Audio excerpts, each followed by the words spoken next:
Well, let's get started with the Maltese then. Every language you learn, it always starts with the verb to be, because, well, you have to say I am and then your name. So it's the most important in every language to learn to be first, and that's the same in Maltese. So there I laid it out for you, all the different forms of the verb to be. I am, you are, he is, she is, we are, you are, and they are. And how do you say I am in Maltese? Well, if I want to say I am Alain, then I say yen or yenna Alain. You can use both forms. There's no difference in the meaning, or that there's no grammatical differences between yenna and yen. Now, to say you are, you say int or inti, and that's the same as the previous yen or yenna. You can use both forms. And then u or uwa for he is, and again it's the same. You can use both. I or yia, and that's again for the fourth time in a row. It's the same principle. You can use both interchangeable. And then for we are, it's ahna. Now you'll hear this h in ahna. That's a strange letter if you're used to Latin languages. Now we'll see the alphabet later in the course. Don't worry. Just study ahna, we are. Now, if you want to say you are in the plural, you say intom, and they are uma. There is no plural for the feminine, so you can't say they are in a feminine way, like for example in French. That doesn't mean that there's that there's only one Maltese female. That just means that you use uma for both they are, and for men, for women, for men and women together, that's always uma. Now, one little trick to learn the verb to be.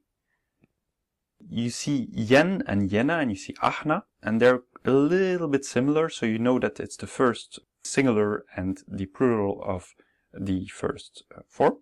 Int and inti and intom, they're a little bit related.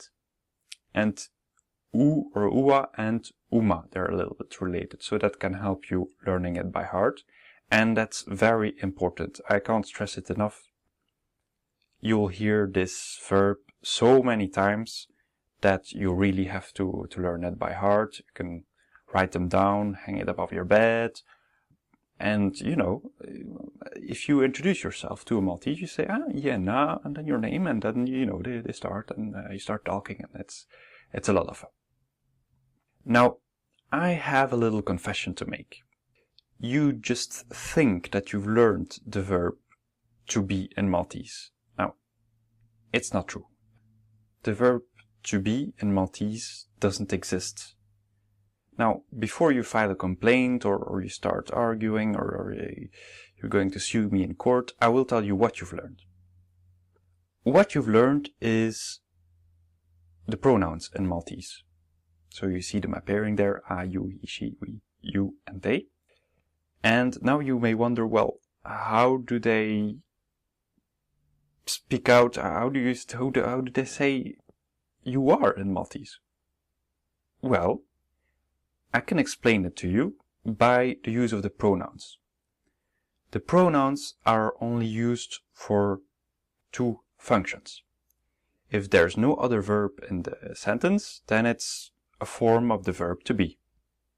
For example, as I said in the introduction, yenna Alain, well, there's no other form of the verb, there's no any other verb in the sentence, so it means I am Alain. It doesn't mean I, Alain.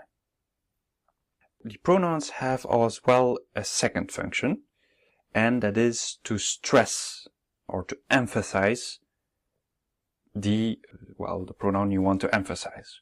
For example, if you say to your friends like that, you know, I work on Monday, then you don't put the stress on I.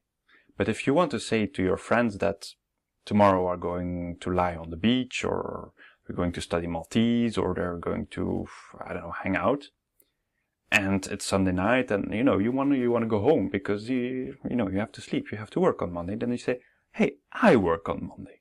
You know, then you stress. And that's the same for, well, it's like that in Maltese. That's the difference when you use a pronoun and when you don't use a pronoun. Now I put an example there. It goes as follows. نهدم اثنين or ينا نهدم اثنين. نهدم is I work and اثنين is Monday. And ينا, as you've just learned, is I, and then again نهدم اثنين. So if you want to say to your parents or your friends, you know, I work on Monday, it's نهدم اثنين. But if you're surrounded by lazy bags, you say, hey, ينا نهدم اثنين. So that's the difference between the use of the pronoun or not using the pronoun. So to sum it up, learn the conjugation by heart, and don't forget the pronouns is used as a form of the verb to be, or it is to emphasize the pronoun. So we're going to use that in the following, the dialogue, those pronouns, so make sure that you learned it by then.